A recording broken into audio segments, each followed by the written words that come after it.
Because most of us in society have no clue still about what the biggest cause of global warming, climate breakdown, ecological emergency is. So your analogy that I read about the burning machine and the killing machine, out of every other explanation I've heard, really simplifies the facts and the causes of the crisis that we find ourselves in. Yeah, see, there are two major engines of planetary destruction that humans have unleashed. The first is what I call the burning machine, which is wood initially and then fossil fuels lately. The burning machine is causing a lot of greenhouse gas emissions, no question about that. But the other machine that's also causing a lot of greenhouse gas emissions is the killing machine.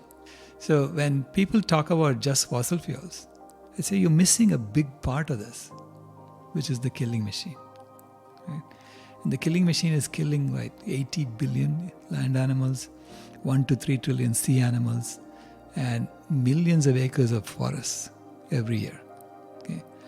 As well as 4 billion acres of the ocean floor every year. Okay?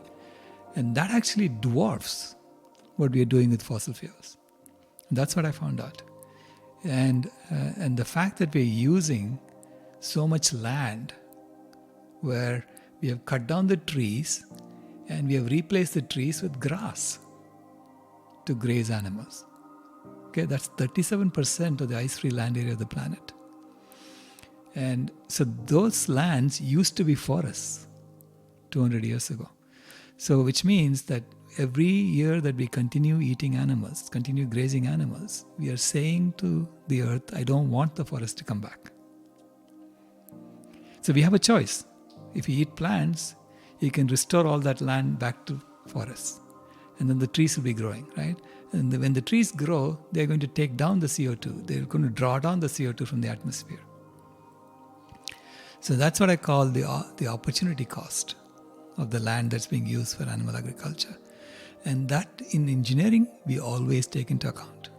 When you take that into account, my calculations showed that animal agriculture is responsible for at least 87% of greenhouse gas emissions on an annual basis, right? And that's, when I did that calculation, when I say it's an at least, it's an engineering lower bound, which means I guarantee it.